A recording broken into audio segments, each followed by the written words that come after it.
You know, I've been lucky in the sense that I've always done what I wanted to do, and it worked out for me pretty much. I'm trying to figure out how to do music in a meaningful way now. And I realize I'm so lucky because I have this Thursday night gig at Miller's, for example, that people actually, to be quite honest, who I feel like I'm not even nearly as good as they are. As musicians, as developed, as artistic. Somebody like Pete Spar, who I've had in my band for years and years and years, or somebody like Devon, who feels like he just joined us, but I guess he's been playing with us for a bunch of years now. I think of myself as the Robin Hood of jazz because if you read the Robin Hood's tale, every guy that joined his band kicked his butt at some point before he joined. And then Robin Hood would laugh and invite them in. To telegraph the whole story with Robert Jaspe, my dear best friend from high school, we met in high school one day. And at the end of that day, we played together, and we basically played together ever since. He moved to New York to go to NYU, and I'd go down to visit him. And Joss is a very, very genius person at bringing people together socially, you know, and musically, and come over and play. So all these awesome people were coming, so I quit school and moved to New York because of that, because of Joss, really, because of what I heard there. For several years, Joss's loft in the meat market, that place was called the Clubhouse. The Brecker brothers came there. You know, Richie Byrack played there, Dave Liebman, all kinds of very important jazz musicians from the 70s, really, were at that loft. We were good friends with Bob Moses, and Bob Moses was going to come down and play in Charlottesville with a friend of his, Reed Wasson, in a band called Cosmology, and he couldn't do it. He called Joss and said, "Will you sub for me on this gig?" Joss came down, and he met my future wife, Dawn Thompson, the vocalist, and she moved back to New York. We had this band, Cosmology. We had so many great people in that band through the years in New York. John Abercrombie played guitar. It was always some great guitar player. And then we moved to Charlottesville, and we couldn't find a guitar player like that. We were trying to import people, and then we met Tim Reynolds. And it was like the same thing again, having somebody at that level. Part of me wishes I had done a lot more gigging and a lot more touring. But I've always made choices that kind of got in the way of that, and that's why. So it's all due to my own choices. And one of those choices was to have a band and be committed to that and not want to go on the road and break that up and just become a sideman. Later I had a family. That prevents you from touring, although at a certain point I got the best gig I've ever had, which is Bruce Hornsby's gig, which was just an unbelievable gig to have and to work with people of that caliber, so classy and cool. But then later, you know, people know the story of Dawn and we had our bands for Cosmology and then the Thompson Durth Band, and she got sick with cancer. I wasn't leaving much during those 10 years because we were just very involved with that.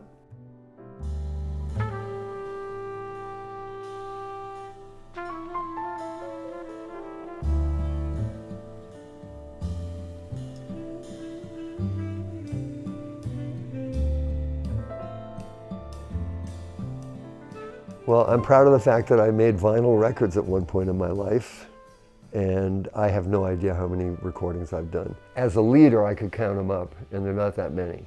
My favorite one that I made with Dawn was the one called When the Serpent Flies. That's some of Dawn's best work on a record, I think. In the early morning, just before the light comes in. But we did a bunch of records. We did Mercury, we did Word from the Underground, which is just a tape. It's very iconic of Charlottesville. It's Dawn, myself, Tim Reynolds, Ron Pruitt was our bass player, and Robert Jaspe on drums. And we were in our Police stage. We loved the Police, the group. We were so fusioned out on this Word from the Underground, and it's really cool. I am very proud of one thing. Since you asked about recordings, I'll tell you about this. You know, I made some records with the great Emily Remler, the guitarist, Emily Remler, who lived in Charlottesville for a time, but we made those records because we met in New York. Somebody wrote the 10 best jazz records you've never heard, and the guy just raved on the record. And, you know, it was in that list. I'm proud of that. The recent record that I made, Coin of the Realm, is my favorite record I ever made. J.C. Cool on tenor sax, myself, Daniel Clark on piano, Devon Harris on drums, and Pete Spar on bass. And basically we went in the studio and idiotically, on my part, had 14 songs to try to record in 2 days that we didn't know. And we recorded, I believe, 49 takes in 2 days. And out of that, we got that record. It's really a good record because it doesn't have the contrivance of a record to me. It's much more like old jazz records, which were like, let's go in the studio and make a record. Okay, bam, this is us today. It's like a snapshot of us today, but the us, the people in the band, I don't know, I can't say enough about how those 4 people orchestrated my music without really any word from me much about it, except because they can read music. So we just start playing the tune. It says medium swing. So you end up feeling like something is really happening here. And that's what I want. I want something to really happen without having to think about it too much or prepare it. Just come upon it.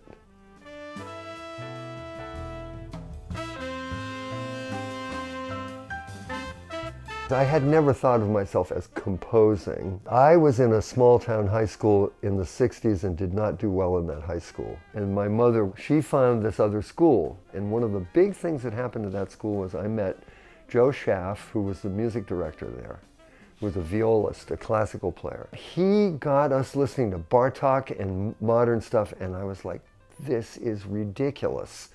I gotta write like this. So he would allow us to write. We wrote chamber music. We just write. And so that was the start of it.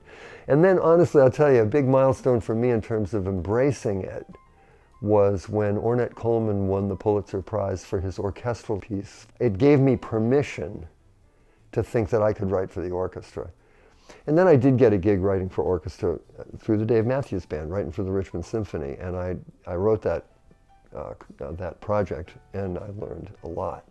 Ben Rouse at UVA, who is ecumenical in his musical mind, did a concert with the orchestra with all the improvising musicians at UVA, of which we have a ton at this point, because we got all the Freebridge people, and we have Nicole Mitchell, who's one of the greatest jazz players on the planet on flute and composition, and Jovia Armstrong, an amazing composer and percussionist. And we're all there. And so he presented all of us, and it turned out we had written pieces. So he put on our pieces. So that was really thrilling. Just amazing. Right now, Freebridge consists of Jeff Decker on tenor, Robert Jospe on drums, Pete Spar on bass, and Calvin Brown on the piano. We've had multiple pianists since our long-term pianist, Bob Hallahan, moved to JMU, started teaching JMU full-time, so he couldn't really be in the faculty band at UVA. We've had Wells Hanley, we guested Cyrus Chestnut a couple of times, and we had Hod O'Brien. Scott DeVoe played with us one time, and Butch Taylor played with us for a while. Well, okay, how can music impact a community? Well, first of all, music is a communal art. So by definition, it impacts the community, right? But this is jazz music, and in large part, this is black music in America. If you start to appreciate what black culture in this country has produced, and how healthful it is to anybody who absorbs the message, the neurological message of jazz, the neurological message of groove, the neurological message of harmony. It's all one. It just becomes a kind of oneness that we all share.